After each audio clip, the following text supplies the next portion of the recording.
um conto sobre coisas esquecidas. Marty é evangélico. Hoje ele dará um pequeno passo para um homem, mas um grande passo para a humanidade. Será o primeiro ser humano a viajar no tempo. O cientista e pastor responsável pela experiência já testou tudo.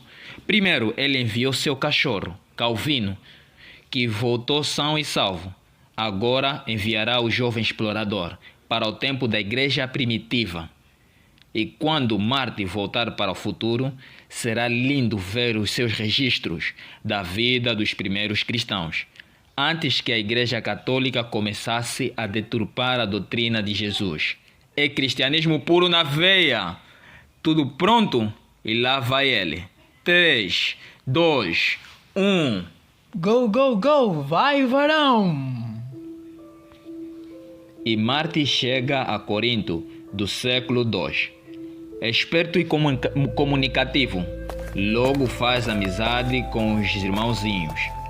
Papo vai, papo vem. Um sujeito chamado Apolo diz: no dia do juízo, cada um será recompensado conforme as suas obras. Marty sente um arrepio até a medula e rebate: Pirou, irmão. Seremos salvos somente pela fé. Não tem essa de recompensa pelas obras. Onde é que está isso? Onde é que está escrito isso na Bíblia? Bíblia? O que é isso? Como assim? Você é cristão e não sabe o que é uma Bíblia? Exaspera-se, Marty. A Bíblia reúne os livros do Antigo Testamento e do Novo Testamento. Perplexo, Marty descobre que naquela igreja somente o bispo possui todos os textos do Antigo Testamento e que nem mesmo ele tem os 4 evangelhos completos. Alguns diáconos têm uma cópia da Didaque, o primeiro catecismo.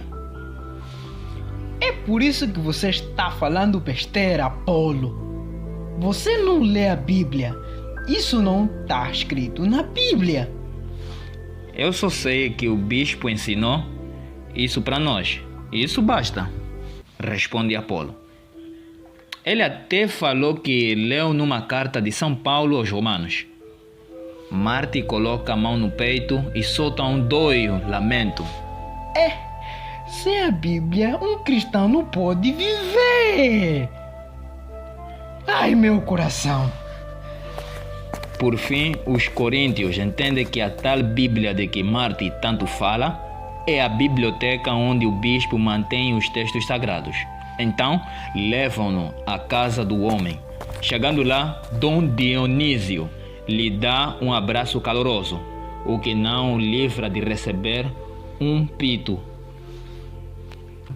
Com todo respeito, seu bispo, essa comunidade está sendo negligenciada.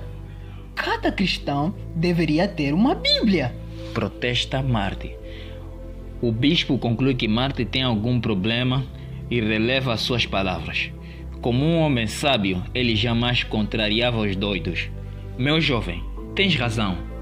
Com docilidade e paciência, São Dionísio leva o rapaz a outro aposento e mostra a ele uma estante com dezenas de pergaminhos, rolos e mais rolos agrupados. Marty já sabia que a palavra Bíblia quer dizer biblioteca, mas nunca tinha visto a coisa dessa forma.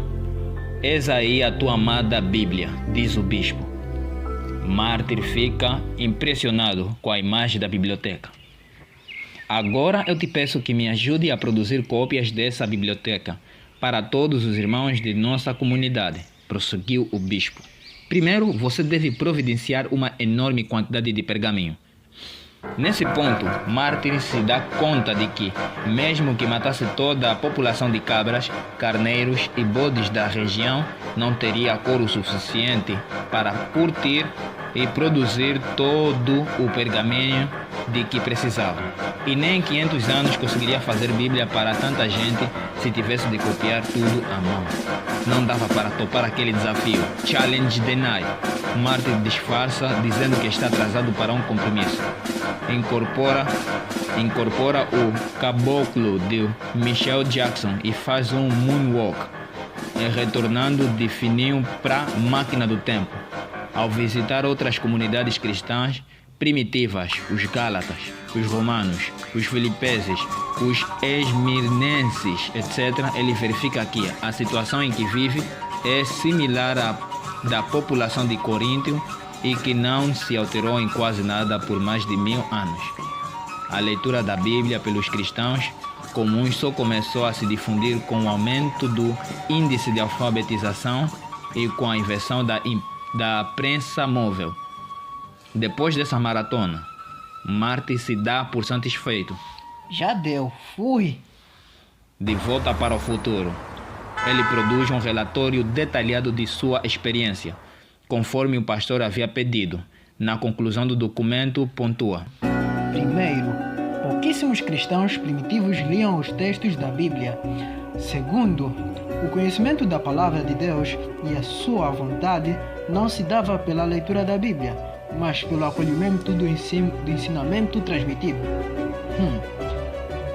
Oralmente pelos bispos, claro, algo que chamavam de sagrada tradição.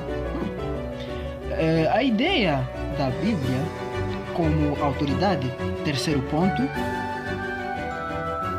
como autoridade máxima, acima da tradição e o livre exame eram tecnicamente impossíveis nos primeiros séculos da cristandade, já que quase ninguém tinha uma Bíblia em casa, no máximo um ou outro tinha alguns trechos.